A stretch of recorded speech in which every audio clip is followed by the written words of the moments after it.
జై శ్రీమన్నారాయణ. ప్రియ భగవద్బంధులకు, భక్తాగ్రేసులకు, యూట్యూబ్ ప్రేక్షకులకు, వీక్షకులకు అందరికీ కూడా నమస్కారం. ఉగాది శుభాకాంక్షలతో అందరికీ కూడా స్వస్తి శ్రీ విశ్వావసు నామ సంవత్సర శుభాకాంక్షలతో ద్వాదశ రాశుల వారికి మరి గోచార ఫలితాలు ఏ విధంగా ఉండబోతున్నాయి అనేటువంటిది ఈ వీడియోలో తెలుసుకుందాం. విశ్వావసునామ సంవత్సరంలో మీన రాశి వారికి ఏ విధంగా ఉండబోతున్నాయి, ప్రతికూల అనుకూల పరిస్థితులు ఏమిటి, ఏ దేవతార్చన చేసుకుంటే బాగుంటుంది అనేటువంటిది ఈ వీడియోలో తెలుసుకుందాం. పూర్వభాద్ర నక్షత్రం 4వ పాదం, ఉత్తరాభాద్ర నక్షత్రం 1, 2, 3, 4 పాదములు, రేవతి నక్షత్రం 1, 2, 3, 4 పాదముల వారు కలిసి మీనరాశి వారు అవుతున్నారు.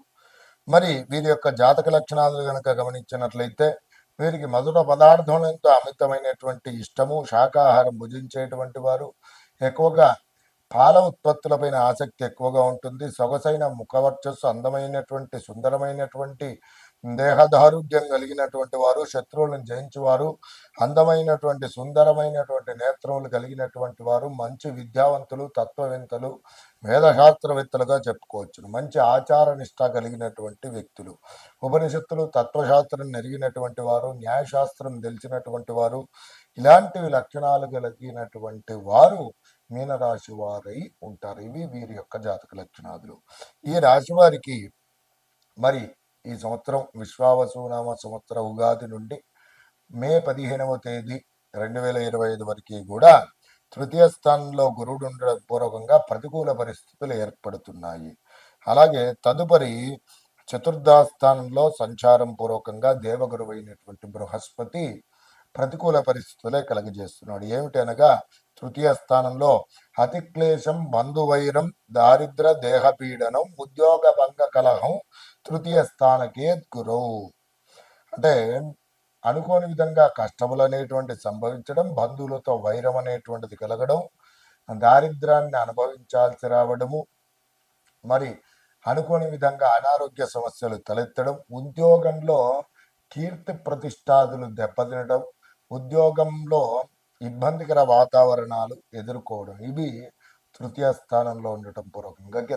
తదుపరి ఏమిటనంటే ముఖ్యంగా గృహ సంబంధమైనటువంటి సమస్యలు కలగడం, వాహన ప్రమాదాలు జరగడానికి ఆస్కారాలు ఎక్కువగా ఉన్నాయి, తల్లికి అనారోగ్య సమస్యలు, మరి అనుకున్నటువంటి పనులలో దిగ్విజయం అనేటువంటి సాధించలేకపోవడం, మరి కొన్నిసార్లు ఇంట్లో నుండి ఏమిటి భార్యాపుత్రికాదులను విడిచిపెట్టి బయట ఉండాల్సి రావడము, అనుకోని విధంగా భయం ఆందోళనగా ఉండడం, ఇవి దేవగురువు అయినటువంటి బృహస్పతి ప్రతికూల పరిస్థితులు. ఇక మీన రాశి వారికి మరి కర్మకారకుడైనటువంటి శనేశ్వరుడు జన్మంలో ఉన్నారు. మరి వీరు కూడా ప్రతికూల పరిస్థితులే ఈ సంవత్సరం కలిగజేస్తున్నాడు మీనరాశి వారికి. తేజోహాని, మతీభ్రంశ, ఘనపీడా భయం తదా, రోగార్ధి బంధు వైరంచ, వ్యసనం జన్మకేశనవు.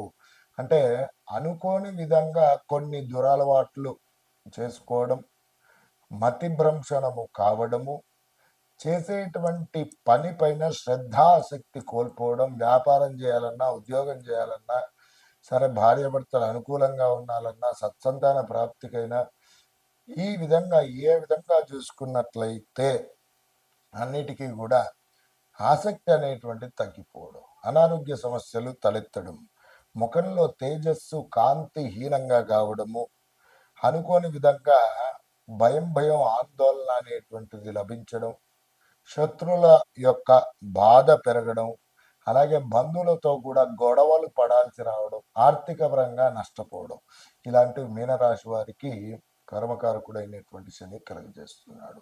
ముఖ్యంగా ఈ విశ్వావసునామ సంవత్సరంలో మీనరాశి వారి కనుక చూసుకున్నట్లయితే ఏమిటి అనంటే దేవగురువు అయినటువంటి బృహస్పతి బలము, శని భగవానుడి యొక్క అనుగ్రహము కూడా లేదని చెప్పుకోవచ్చు. వీటికి పరిహార మార్గాలలో పూర్వకంగా గురువారం రోజున దత్తాత్రేయ స్వామి ఆరాధన, శనివారం రోజున ఆంజనేయ స్వామి వారి యొక్క ఆరాధన చేసుకోవడం ముఖ్యమైనటువంటిది. గురు శనిగ్రహాల ధ్యాన శ్లోకాలను ప్రతినిత్యం పఠించండి. దత్తాత్రేయ స్వామి ఆరాధన ముఖ్యము. అలాగే శివపంచాక్షరి ఆరాధన కూడా చేసుకోవడం, మంత్ర అనుష్ఠానం చేసుకోవడం చాలా ఉత్తమమైనటువంటిదిగా చెప్పుకోవచ్చును. గురుగ్రహానికి ప్రీతికరమైనటువంటి శనగలు దానం చేయండి బ్రాహ్మణోత్తముడికి. శనివారం రోజున శనికి ప్రీతికరమైనటువంటి తిలలు, నువ్వులు దానం చేయండి. అలాగే శనివారం రోజున శనికి తైలాభిషేకం చేయించడం, మరి ఆ నువ్వుల నూనెతో నలుపు రంగు గల వస్త్రం ఏది దీపారాధన చేయడము చాలా ఉత్తమమైనటువంటిది. అలాగే శమీ వృక్ష ప్రదక్షిణలు కూడా చాలా ఉత్తమమైనటువంటిది చెప్పబడింది. నీలకృత హనుమతు స్తోత్రం అని ఉంటుంది, అది పారాయణం చేయడం కూడా చాలా ముఖ్యమైనటువంటిది. అలాగే ఈ మీనరాశి వారు దత్తాత్రేయ స్వామి ఆరాధన, దేవతార్చన చేసుకున్నట్లయితే చాలా ఉత్తమప్రదంగా ఉంటుంది. వీటితో పాటుగా ప్రతినిత్యం కూడా పఠించవలసినటువంటి నామజపం గనక చూసుకున్నట్లయితే ఓం క్లీం ఉద్ధృతాయ ఉద్ధారిణే నమః అనేటువంటి నామాన్ని ప్రతినిత్యం 27 సార్లు పఠించండి. ఉత్తమమైనటువంటి పరిస్థితులను పొందండి. నమస్కారం. విశ్వావసునామ సంవత్సరంలో మీన రాశి వారికి ఏ విధంగా ఉండబోతున్నాయి, ప్రతికూల అనుకూల పరిస్థితులు ఏమిటి, ఏ దేవతార్చన చేసుకుంటే బాగుంటుంది అనేటువంటిది ఈ వీడియోలో తెలుసుకుందాం. పూర్వభాద్ర నక్షత్రం 4వ పాదం, ఉత్తరాభద్ర నక్షత్రం 1, 2, 3, 4 పాదములు, రేవతి నక్షత్రం 1, 2, 3, 4 పాదముల వారు కలిసి మీనరాశి వారు అవుతున్నారు. మరి వీరి యొక్క జాతక లక్షణాలు కనుక గమనించినట్లయితే వీరికి మధుర పదార్థాలతో అమితమైనటువంటి ఇష్టము, శాకాహారం భుజించేటువంటి వారు, ఎక్కువగా పాల ఉత్పత్తులపైన ఆసక్తి ఎక్కువగా ఉంటుంది. సొగసైన ముఖవర్చస్సు, అందమైనటువంటి సుందరమైనటువంటి దేహదారుఢ్యం కలిగినటువంటి వారు, శత్రువులను జయించువారు, అందమైనటువంటి సుందరమైనటువంటి నేత్రములు కలిగినటువంటి వారు, మంచి విద్యావంతులు, తత్వవేత్తలు, వేదశాస్త్రవేత్తలుగా చెప్పుకోవచ్చును. మంచి ఆచార నిష్ట కలిగినటువంటి వ్యక్తులు, ఉపనిషత్తులు, తత్వశాస్త్రం నెరిగినటువంటి వారు, న్యాయశాస్త్రం తెలిసినటువంటి వారు, ఇలాంటివి లక్షణాలు కలిగినటువంటి వారు మీనరాశి వారై ఉంటారు. ఇవి వీరి యొక్క జాతక లక్షణాలు.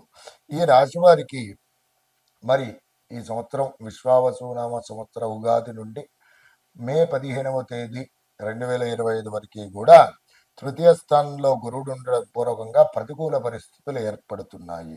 అలాగే తదుపరి చతుర్థ స్థానంలో సంచారం పూర్వకంగా దేవగురువు అయినటువంటి బృహస్పతి ప్రతికూల పరిస్థితులే కలుగజేస్తున్నాడు. ఏమిటి అనగా తృతీయ స్థానంలో అతిక్లేశం, బంధువైరం, దారిద్ర, దేహపీడనం, ఉద్యోగ భంగ కలహం తృతీయ స్థానకే గురు.